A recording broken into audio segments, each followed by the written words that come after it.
Hey everyone, welcome back to another episode of the Stage Debate Podcast with your host, Isaac. We're going off script a little bit, and we created the special edition of the Stage Debate series to bring on some fabulous, big time, heavy hitter folks in the space that have done some tremendous things to give us some insight into what they've done and really just how to do it. So today we have a great friend, a mentor, somebody who's just such a stand-up guy in the multifamily space, somebody that personifies, I guess, humbleness at its best while doing huge, huge things. And Michael Procopio is that guy. Procopio Companies, they're a household name in the, I guess, New England um, region. These folks have done tremendous, tremendous things. It's an honor to call Michael a friend and a client, and definitely tune in to hear some real tidbits about how to get stuff done in today's day and age. And I'm honored to bring him on to share for him to share some amazing things. We got to thank our corporate sponsor, Michael Stern of Lionstar Tax, and LST Consultants, tax geniuses. They do many different things in the multifamily space, leasing. These guys know where it's at. They know how to do it. Definitely, folks, you should contact. Tune in and let me know how it goes because this is a good one.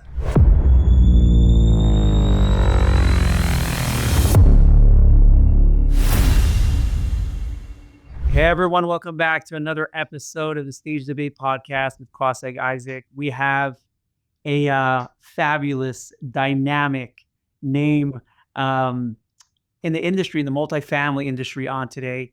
Michael Procopio is with us today. And Michael, what can I say? I'm flattered and honored. You said I'm fabulous, so. You're just a fabulous guy. You know what I mean? I mean it. Listen, I have clients all the time. They're like, Isaac, you tell this to everybody. I butter people up, right? And I'm like, I don't. I really, really don't. There's certain people that stand out, and everybody knows that about Michael Procopio. So take the compliment. People told me in the past. I'm taking the compliment. You got to take the compliment. But Michael, you actually taught me something. You taught me something pretty cool. Even the big guys, and yes, you are a big guy. Even the big guys are touchable.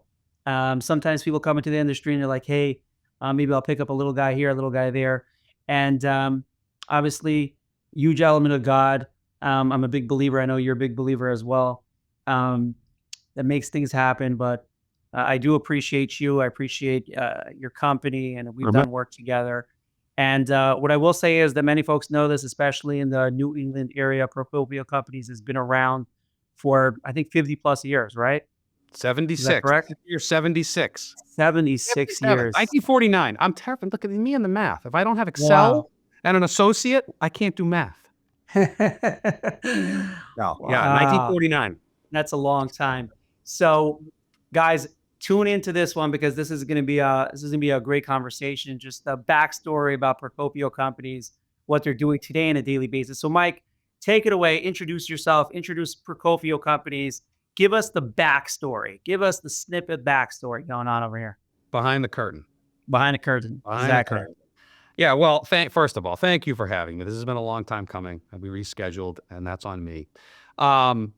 Yeah, so I'm Mike Procopio, or the fabulous Mike Procopio. I'll internalize that compliment.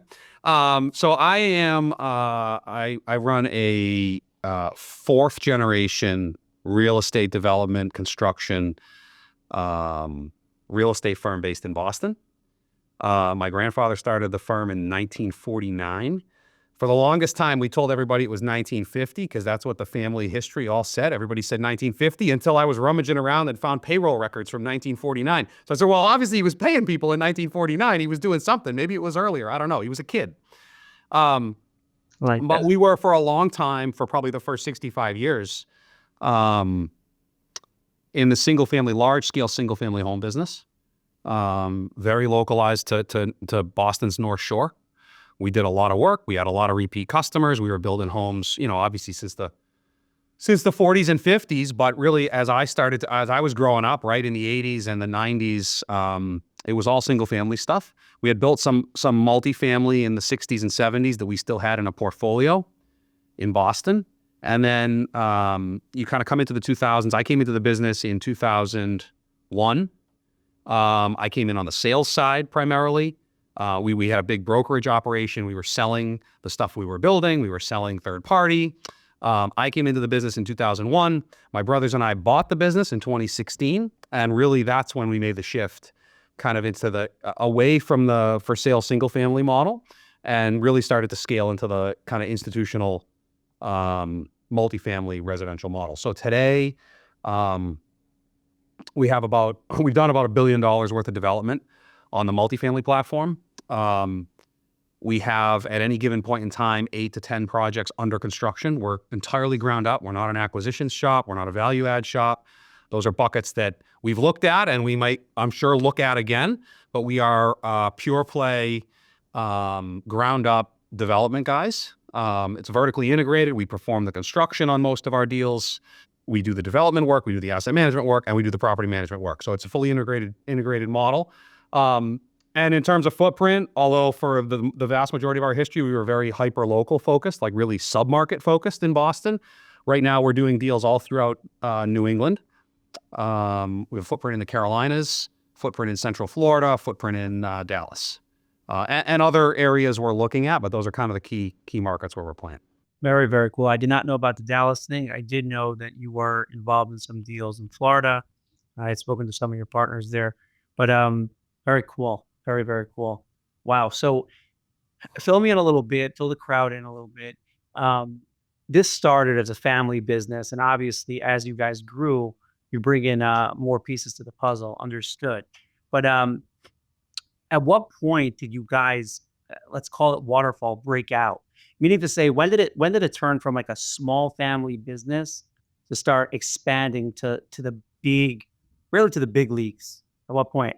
So I would say it was still, so as a family business is interesting because depending on how you define family business, pretty much, you know, you could have a $1 trillion corporation. In some cases, it's a family business.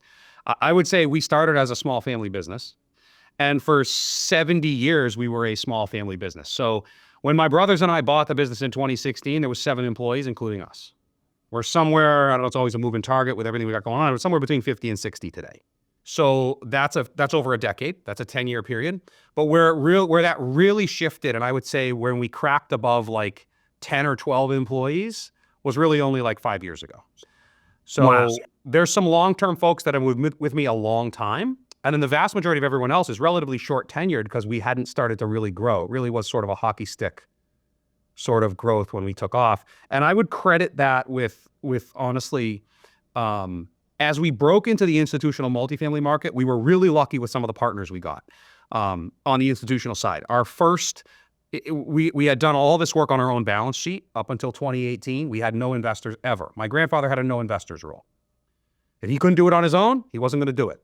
Wow. So, and for a lot of reasons that were good reasons, right? Like control. No one else, no one was going to tell him, even from like an ethical perspective, no, he wanted no one else in his kitchen, so to speak, right? Which I respect. That's challenging to scale. If you're limited to your own balance sheet, you can do well, but it's really hard to scale that as a business. When my brothers and I started doing the multifamily stuff, we did go out for institutional money, and our first capital partner was the Carlyle Group. And really that's, it's backwards from the way a lot of guys do this, where a lot of guys will start with their own money, then do some friends and family stuff, then maybe a larger syndicate, maybe a family office, and then maybe at the end they get to like those big private equity groups. We just went there. So it was sort of a baptism by fire for us. We had to learn really quickly how to interact with kind of what I would call New York money. We had to learn how to deal with an institutional partner. We had to learn what, kind of what roles on our team needed to be backfilled, and that sort of forced the growth. But once we were successful with those first few deals we did with them, the world in a lot of ways was our oyster because we now had a track record of successfully executing with sort of a marquee name brand partner. And every capital conversation we were in after that sort of set the stage that we weren't 2 men in a truck. And we slowly built the team and we bolted on kind of the roles that we needed and the people that we needed. And we were getting into, we got into a high-rise construction deal, and I started building houses and we built some apartment buildings. I never built a high rise. We needed a more seasoned construction guy to join the team that understood that type of construction. We went out and got one of those, right? You start to get into more sophisticated accounting and reporting. You got to go out and get somebody that can handle that. And I started to bolt these things on, and then it grows, and it grows a lot. And right, the problem is then you got to feed the beast. Once the flywheel starts spinning, you want to keep it spinning. And, we don't have the luxury of kind of sitting on our hands when times are rough. We have to build through it. We have to power through. We have to find the deals that work, and we have to be able to execute. And luckily, Wow. that's where we are today, right? I mean, we've just come through what I would argue is one of the more challenging times to be a developer in the market. Capital markets are very disrupted. JV equity in many cases is sitting on the sidelines in many marquee markets, including Boston's our biggest market, and it's an excellent multifamily market. But even here, equity's been hard to find for development deals, right? For the opportunistic stuff. But we've had a good enough pipeline where we've been able to build through that, right? We got today, 5 deals under construction. That's low for us, but it's still 5 deals, right? And many of our competitors have no deals going, or they have 1 deal going. And right, for us, it's not that I'm on a soapbox about it, but it's been very diligent and very intentional that we know we can't stop. So we have to have enough stuff in the pipeline where we can kind of bridge over these disruptive time periods, whether that's in capital markets or in the way, way land is pricing, all of those inputs, political, policy, and kind of regulation is now front and center again, both at the national and local level for us. You have to be able to bridge over these things. And if you're structured in a way that every single one of those decisions is sort of existential for you, it's impossible to scale the business, right? You're going to, if rent control in this submarket is going to put you out of business, that's a problem. You need to be diversified so it doesn't put you out of business. Interesting. This is totally eye-opening, because I want to delve a little more into this. So what happens is you're working at a company that your grandfather started. Yeah. 2016, 2018, I forgot what it was, comes and you buy out the business. You and your brothers see a tremendous opportunity. That opportunity that you guys saw, I'm assuming, besides for your own skill sets, which I'm assuming you believed in, which is great, but you see a company that if you leverage the right way, you could blow out of the market, right? You could go and kill it, because you weren't starting from scratch. Yes, your grandfather, dad, they worked on their own balance sheet. That's impressive in its own right. But at the same time, you see something that you can leverage. You go out there, I'm going to build this out into a beast. You come and knock on Carlyle's door. Why do they talk to you? That's a good question. I ask myself that sometimes. No, we did a few deals with them. No, I think a few things. Number one, I think at the end of the day, all of these business deals, whether it's equity or these are relationships, and people lose sight of that, right? It's not just the numbers. The numbers tell part of the story. The relationship is what matters. We are big relationship guys. I mean, you know that from my relationship with you, right? Like, we invest in the relationships. Relationships matter is one of our core values. It's on the wall, right? Because I think it's one of those things that people lose sight of in the course of doing business, whether it's with your teammates, whether it's with your colleagues, whether it's with your, vendors. What relationships matter? The full scope of the relationship. And I think one of the things that allowed us to build those relationships with some of these larger institutional partners out the gate, when we didn't really have a really impressive track record, certainly not in the asset classes we were talking about, was that we were genuine, we were open. There was a story there. There was a family history there. There was a genuineness there. And I think that was half of it, was we built a relationship where there was trust. Even though we were young, even though we didn't have this track record of hundreds and hundreds of apartment buildings, we built a relationship where we were trusted and we were knowledgeable and we were the guys that had the answers on the ground. I think the second piece of that is we had unique pieces of dirt. And we went and found the deals that other people had overlooked in markets that other people, and we very effectively told the story around why that was the place to be. We did this really effectively in the Lynn submarket in Boston, which was totally overlooked. No one built anything there. It was a very challenged submarket. It was not the place that people wanted to live, but it had all the bones of being the next stop on the path of progress. It was 10 minutes from Boston on the train, longest coastline in Massachusetts, incredible food and beverage scene, incredible vibrant downtown. All of these things, I'm like, why is anybody developing? And we did one project there as a test, and it flew. We did a second project there. We bought a third piece of land. We bought a fourth piece of land. And we started to build this momentum where we were kind of controlling the entire submarket at that time there. And I think those things gave confidence to these groups that worked with us. And Carlyle's not the only one, but that ability to execute. And then the reality is your first deal cycle is going to set the tone. Your first deal hits, good. That's a good track record internally and externally. Your first deal really struggles, you're probably going to go the other direction. We probably wouldn't have had the success that we had. No, and I like that because it's really a combination. First of all, we have to give credit to the idea of trust out there. There's not to badmouth anybody, but there's a lot of mistrust out there. Right? There's a lot of things that people don't talk about, from GPs to LPs, and I'm not here to judge anybody, but at the same time, trust is a huge factor. And like something I always tell people, and this is true, I have it sitting in my emails. I have emails from clients that said, "Hey, Isaac, send me the DocuSign." And I said, "Hey, I don't think it actually makes sense over here to do. For whatever reason, you're selling it too fast. Too many partners are not going to benefit from it." And like, I'm not doing it to build trust. I'm doing that because I actually am an honest person. But that builds trust as well, right? Because yeah, I could have had them sign and say, "Hey, we already did it," and come back to me 2 years later. But trust is so important. I get it. But I also, just to amplify that, I believe, and tell me if I'm correct, that there's the trust aspect, but you got to bring a product, right? And you're bringing a product that nobody else somehow discovered, which I want to get into in a second. You come up with a certain niche, this area that you actually had a vision of what you could turn it into, which you essentially did. So you're coming with a product and you're coming with trust. Those two things are amazing. You do one project, you actually perform. You have 3 big steps working your direction. On top of that, you have your first institutional partner. You go to the next guy, you have 4 things. You got the trust, you got the unique ideas, you got a proven concept, and you already have a group, a proven group that's known, that's investing with you. Hey, you knock on the door of somebody else, they're like, "Hey, we're ready to talk." My question to you is that the Procopios are smart people, but is there, with Procopio as the first smart people in Boston, nobody else saw the potential here? How did everybody For think that on it? particular market? Yeah. Sometimes it feels that way. Yeah, that market was so overlooked, and to some extent still is in many ways.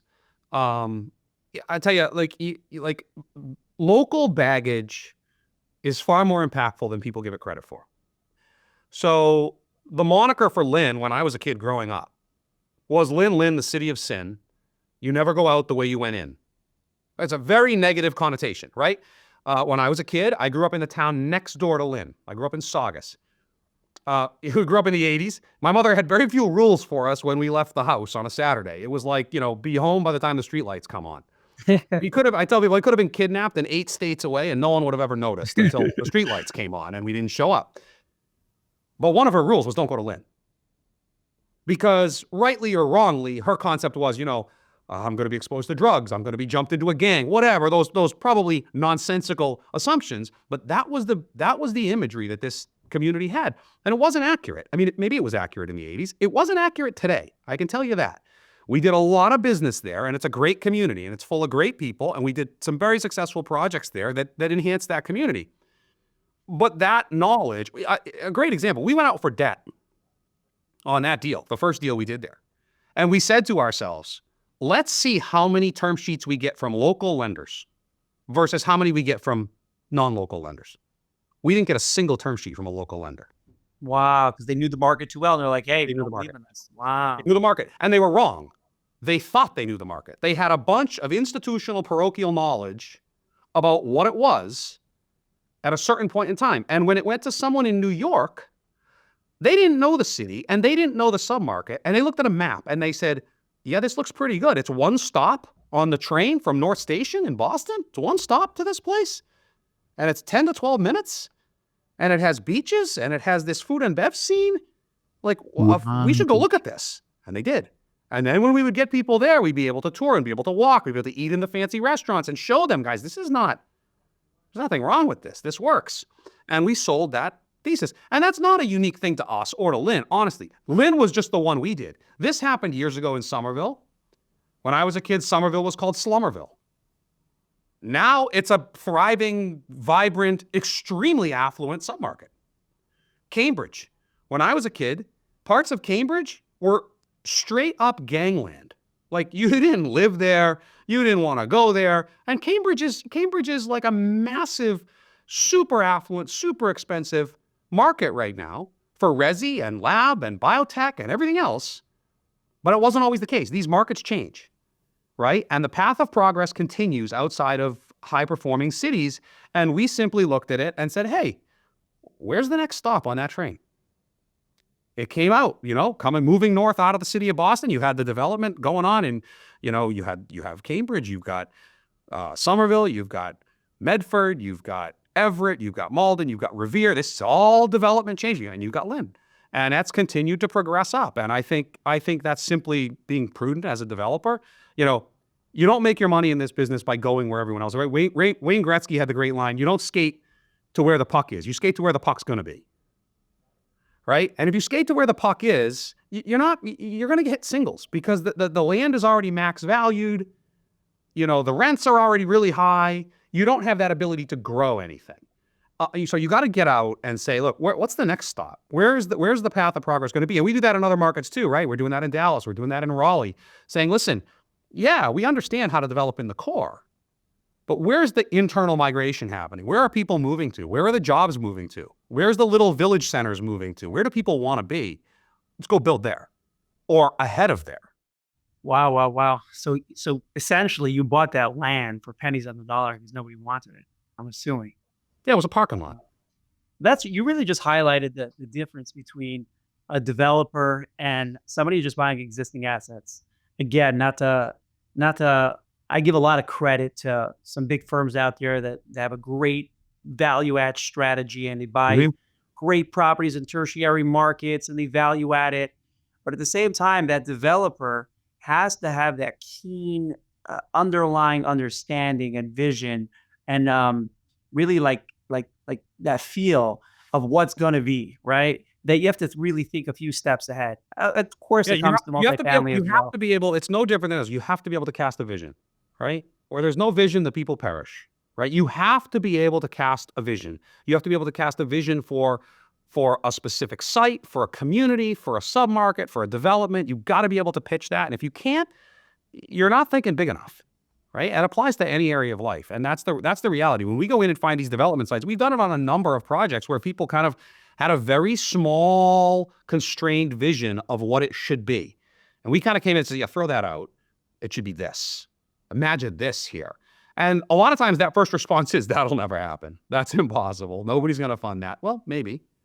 And we do it we're doing it right now with other asset classes, right? We have a project in Southern New Hampshire. Southern New Hampshire, for people that don't understand really how New England, Southern New Hampshire is a Boston suburb. So the communities in Rockingham County, which is the southernmost county in New Hampshire, they're 35 minutes from Logan Airport. They're 35 minutes, 40 minutes from downtown Boston. It's a suburb, right?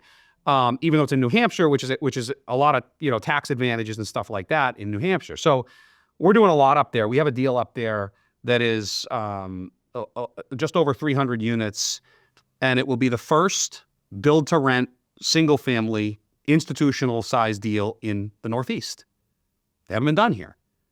Actual detached single families, single tax plot for rent instead of for sale. They're done all through the Sun Belt. They're done in the Southwest. They're done in the Midwest. They're done all over the place. They're not done in the Northeast. And the reason they're really not done in the Northeast isn't because the economics don't work. The economics actually work better here than in any other market because the housing costs are so extreme in the Northeast. The economics work much better here. They're not done here because of all sorts of parochial fears around zoning. Come into these communities that have single-family minimum lot sizes of 2 acres. And you're saying, nah, we want to put these houses on 3,000 square foot lots. We basically want to put 8 houses per acre instead of, 1 house per 2 acres. And you've got all these hurdles to cross. But for someone who's willing to throw the vision out there, what we've learned is if you can educate people and you can cast a vision about how this is how you produce affordable housing, inherently affordable housing. This is how you satisfy the workforce. This is how you go in and build housing. You're talking to these planning boards. Guys, you're all frustrated that your children can't afford to buy a home or rent a home in the community you grew up in. This is how you do it. You can build this product. You can actually change the housing supply dynamic in a community with these types of BTR developments. Then you sort of start to get people on board as they buy that vision. And what we found is The real reason this stuff isn't happening is too few people are willing to cast the vision. And Because when we're we all get instant there, guys. We're instant. We need everything right now. We right don't know now, how to have any patience. right now. So we have some of these, the ideal, we've been throwing that, we have been casting that vision and preaching that vision for 3 years. We're still not approved. We're almost approved. But if you want to be the first or the second, you got to be able to take the long-term outlook. You have to be able to play the long game and be willing to take the slings and arrows, dismantle the arguments one at a time, systematically, respectfully, and cast the vision for what you're trying to do. That's how we succeed. If we just do what everybody else does, then we're a commodity. And if we're a commodity, we are subject to the whims of the world around us if we're just a commodity. Incredible. Incredible. Like you said earlier, you could apply this to really every single aspect of life. And I want to talk about that soon. But I do want to ask you a question. This is a question I had for a long time for any developer. So, especially in this last situation that you explained, Southern New Hampshire, you're going to sit there spending years trying to fight what has been for years and years, right? And you're going to win. You're not going to go to sleep until you win. Those bunch of years that you're spending, the payoff has to be great enough for you to do it, unless it's not all about the money, but it's about your story. It's about creating better lives for other people. There has to be another motivation for you, another motive for you, unless the payoff is actually crazy, because you're spending so much time and you don't have time. Yeah. Is that Yeah, correct? no, we don't do what we do just for money. I find it personally very, and look, well, I'll caveat this by saying right up front, I am a for-profit developer. I'm not an affordable housing developer. I'm not a subsidized developer. I'm not a nonprofit. I'm not a community organization. I am a for-profit developer. If I don't make money, I don't feed my kids, I don't feed my people, right? That said, personally, and my team, we take a ton of value, see a ton of value, and take a ton of pride in building housing for people. I don't think people actually pause to think about the impact that a home has in someone's life. And I'm not into the whether you own it or rent it. I don't care. It doesn't matter. You think of someone's apartment as the first place they bring their baby home. Maybe it's the first place they moved into after they got married. It's where they spent their first married year, right? The memories that go with that. It's where their kid took their first steps, the memories that go with that. It's where, right, all of those things. It's, it's the front porch that they took the first day of school picture on. It's the front porch where they took a picture of their kid in their high school graduation gown, right? All of those things, again, here I am storytelling. Those are the pieces that like actually impact people's lives. So much revolves around the home. We have the ability to craft that. We have the ability to build that. And then on our management side, the reason we stood up a property management platform wasn't to grab more profits. In fact, that's a losing business. Property management, unless you've got like 5,000 or 8,000 units, doesn't make any money in any material way. So why do we have it? We have it to improve the resident experience. We have it to express hospitality to residents, because for so long in this industry, I would watch property managers that worked for us. They didn't even know people's names. I would say, who's that? 702.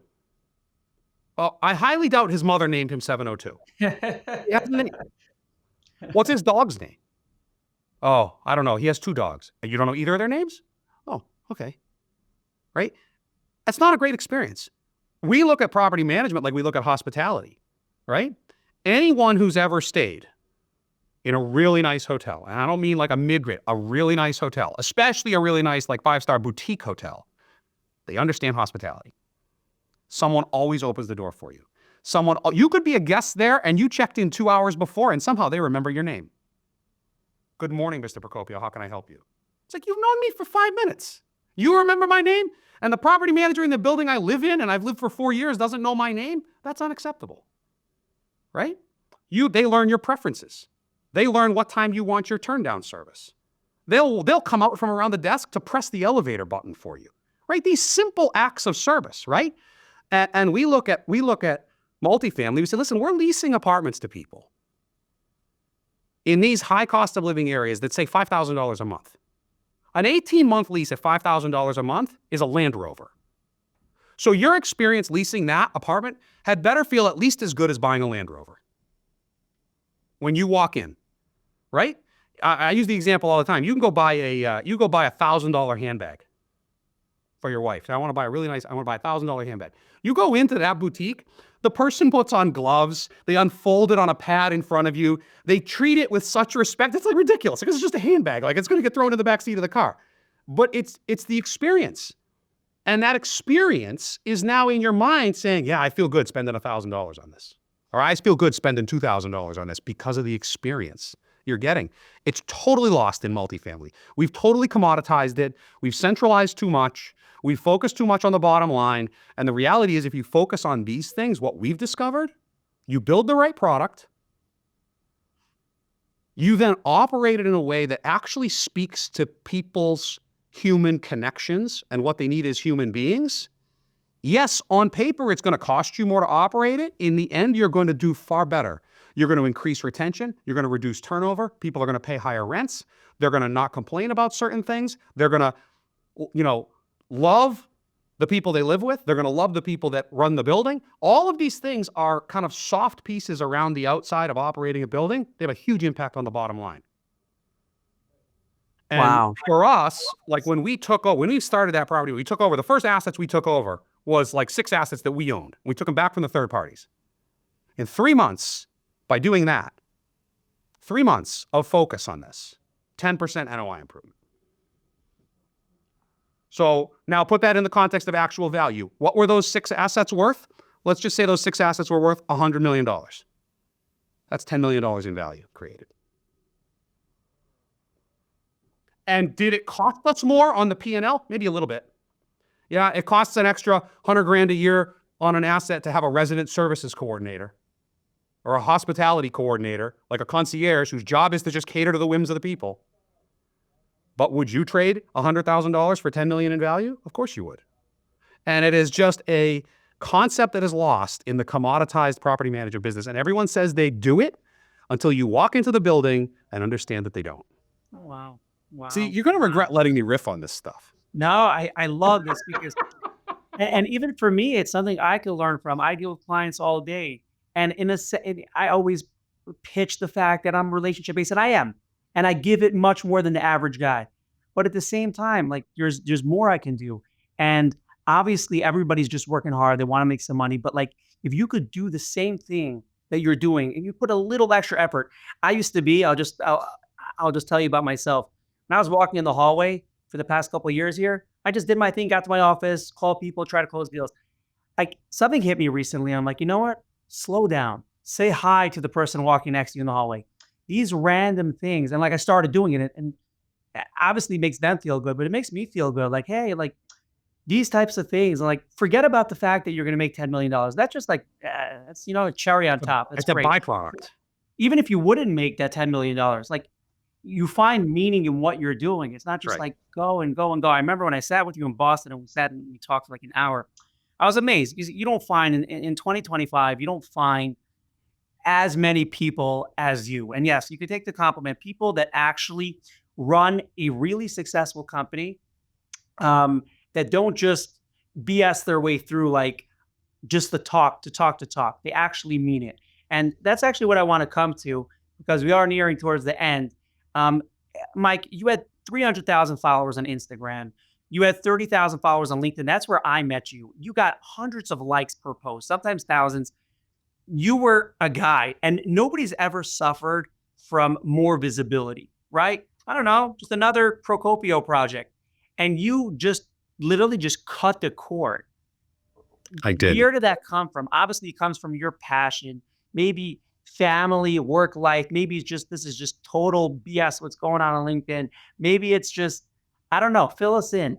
Yeah, so there are 2 separate buckets. Instagram I got rid of a while ago, but it was the same thing, right? I was finding that I had a lot of followers on Instagram. I probably could have monetized it. That wasn't what I was into it for, and I discovered that I was just like, look, I was wasting way too much time scrolling Instagram, and that was the only thing I had. I didn't have Facebook, never had TikTok, never had any of these other things, right? I mean, I'm an older millennial, so like, we didn't have all this stuff. So I had already gotten rid of Facebook. And when it came, I really was like very frustrated with how much time I was wasting on Instagram. I said, you know what? I'm just going to get rid of Instagram. I need it for nothing. I do no business on there, like whatever. I'm going to keep LinkedIn and that's it. Killed Instagram, never regretted it. I will tell you this though. You talk about it as an addiction. It really is in many ways. For like 3 weeks after I shut off Instagram, I would randomly, at random points, many times throughout the day, pick up my phone and my thumb would go to where the app used to be. And I would be like, hey, what? Now what? Oh, it's not there anymore. Like literally the draw, the like pull you in. Like I was not intending to even do that, but my hand just picked up the phone and it went to the Instagram app. Forget it. So that was a couple years ago. LinkedIn was different. I did a lot of business on LinkedIn. LinkedIn was a bit more of a decision because I was doing a ton of business on LinkedIn and I had a ton of visibility on LinkedIn. I will tell you that over the past year, and I like people could say, well, I just, my content changed, whatever. It didn't. I know the LinkedIn algorithm inside and out, right? If you're going to have a LinkedIn Pro, I was one, right? I know LinkedIn. And, I mean, I had posts that would have over 1 million impressions regularly. Like my average post would have like 50 to 70,000 impressions. So, and the way I used to rationalize that is, okay, if I have 70,000 impressions on a post and I post every day, I filled up Gillette Stadium or filled up Madison Square Garden every single day with people, and I got the microphone and I got to talk to them about whatever I wanted every day. So I was like, okay, well, that's a good deal. I'm going to keep doing that. Well, over the past year, the impressions, the views, the interactions, like just slaughtered, right? And the same thing that I'm watching happen as that's happening is this like ascension of AI. And I don't have a problem with AI. I use AI all the time in various use cases in our business. And we've actually really embraced it in a lot of ways. It's incredible. But what I would say is I saw this ascension of useless, nonsensical, inaccurate AI on LinkedIn. It's the images that would like accompany every post was like this AI generated image of you doing something, riding your bike here. Like every story was crafted with this AI imagery. And I could not help but separate the fact that actual content was no longer performing. Well-written content that had been proven to perform was no longer performing. And my feed was just full of trash. And I watched this for like months, just junk. Guys, like what I used to get from LinkedIn was significant. I was getting nothing and I was still wasting time. And finally I said, I think I'm going to kill this whole thing.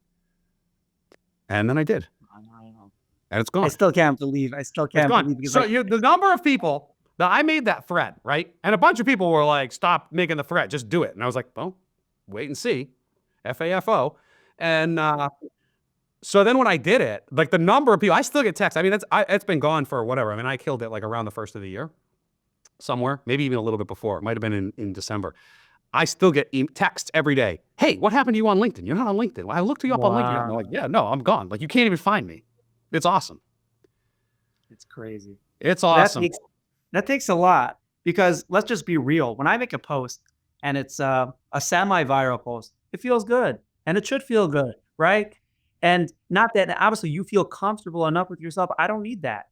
I don't need it. It wasn't being helpful for my business. Right now, LinkedIn's still very helpful for my business as a service guy, but it's not being helpful for your business. Done. And yeah, and it was like honestly, from a personal perspective, like forget business, I was starting to get a little scared of how good it felt. That's a great point. That's a great point. You know, that's a great point. I live in a. You know, I had this conversation with my wife and it was like actually pretty interesting. Like when you're high profile and you're running a successful business, and you have a bunch of people that work for you and you've got the C-suite title, even if you're a pretty down to earth guy, everyone else lives in your world, right? Everyone lives in my world. And it's something that people should reflect on. I think people in my position should really reflect on that. Like, what's it like? I mean, one of the questions we ask in leadership is what's it like to be on the other side of my leadership? Well, one of the things you should ask is like, what's it like to live in my world? My wife lives in my world, not hers really. My kids live in my world. That's really tough.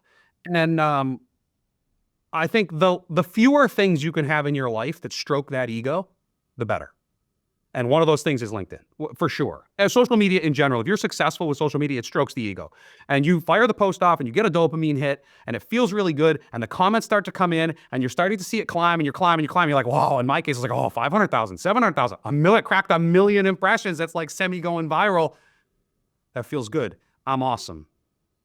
And you know what? You don't need that. No one needs that. Bring it down a notch.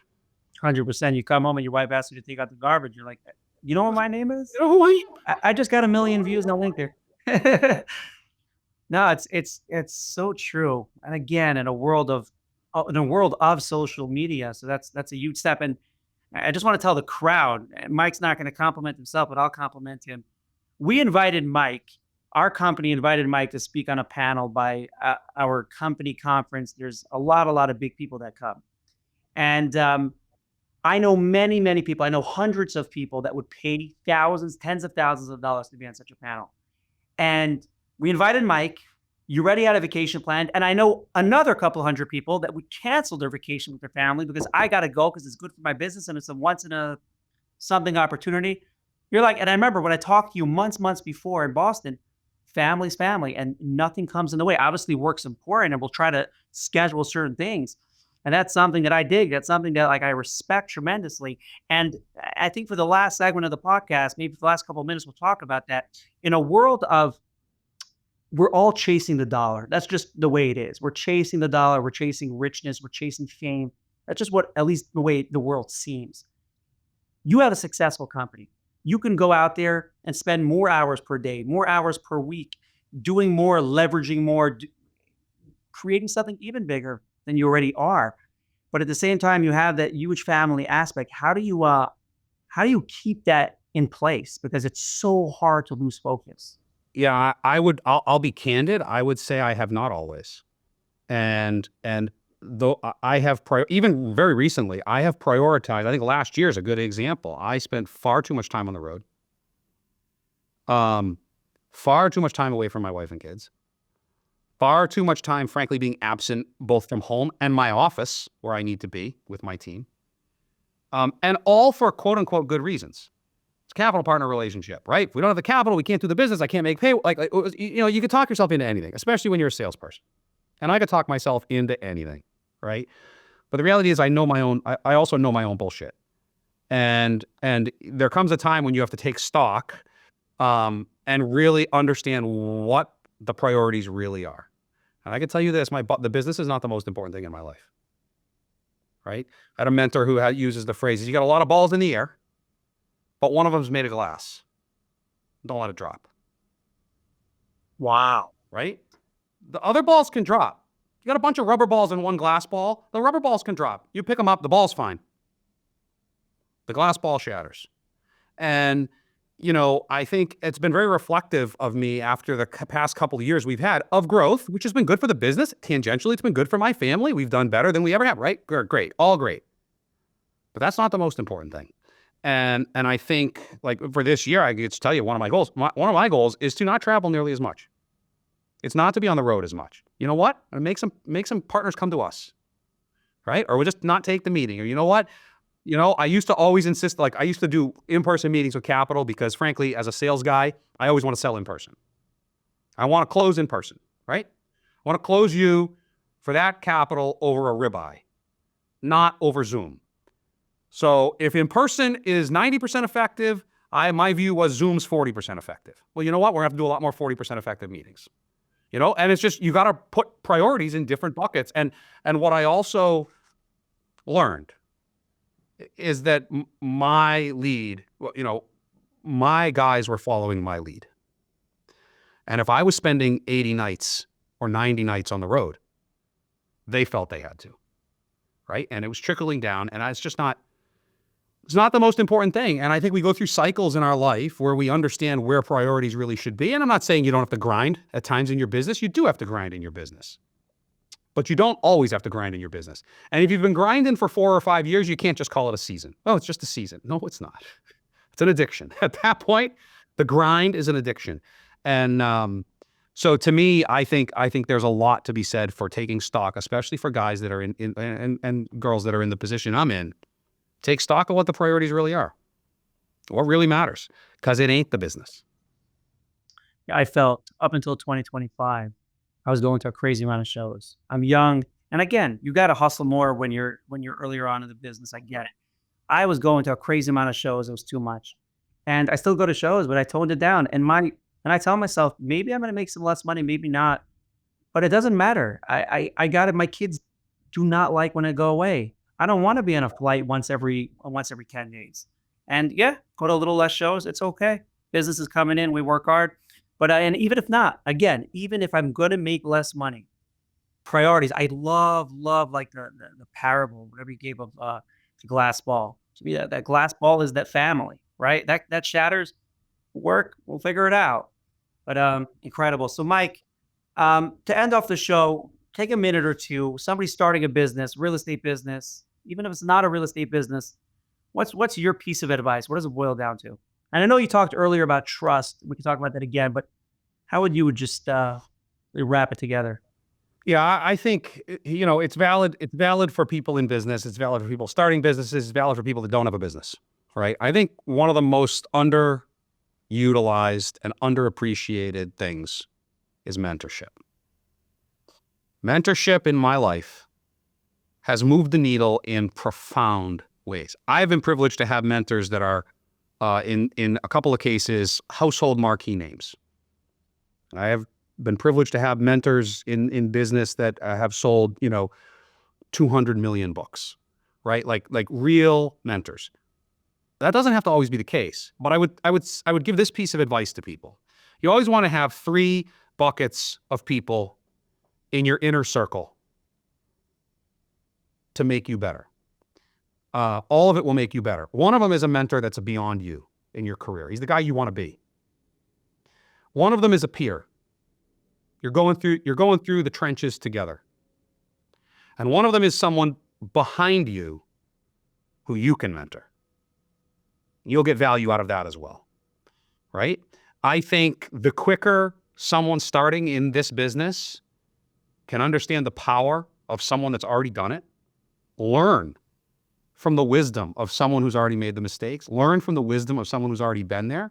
I'm not putting myself out as a wise one, but at this point, I've reached a point in my career where I've been doing it for 20 plus years. Like I'm far enough. I was having this conversation with Brian in our office. We still like to think of ourselves as the young guys and the upstarts. So we're actually not anymore. Like we're actually not the young upstarts anymore. We're squarely, mid-career, and we have a responsibility to mentor, people coming up behind us and share the wisdom that we have. Share the lessons we've learned, right? God's preserved us. God's helped us. We have the responsibility to be able to turn around now and share that with others. And I think it's very often underappreciated. I think people don't understand the value of it. I think people think it's a relationship where someone tells you what to do or criticizes what you've done. It's not.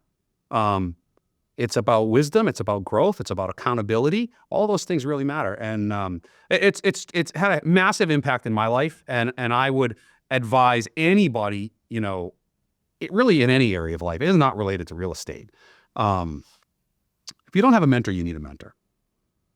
A good one, not a nitwit, right? Like you don't attach yourself to the person who hasn't done what you want to do. That Love that. advice is worthless. I You love want that. the guy who you want to do. I've hosted, I believe this might be podcast number 18, 19. Over the course of the last 2 years, I usually do it like once a month, once every 6 weeks. And I think you might be the first guy that said this. There's a lot of smart, good guys on, but I think it's so essential. Somebody you could look up to, and I think something that you said as well about having that guy on the backside, on the back end, you could mentor as well. It's like really keeps you in check what you're learning and really practice what you preach. And wow, wow, guys! Thank you so much for tuning in. This was an incredible episode. And Mike, thanks so much for coming on. Folks, thanks for tuning in. Another fabulous episode. Great conversation with Mike. Amazing. I love what we're doing here. We're having real conversations. No beating around the bush. Exactly what you got to do to hopefully be successful in a world where it's not easy to do that. There's so much competition. Why are you better than the next guy? Why should this family office invest with you? And Mike really broke it down what it takes to build that trust. So I'm so grateful for that. You can watch this episode on all platforms for future episodes, past episodes, and definitely reach out to me if you'd like to sponsor an episode, be on a podcast, talk cost segregation. Reach out, LinkedIn, email. We definitely have a conversation, and keep tuning in to future episodes because We got some great guests in store.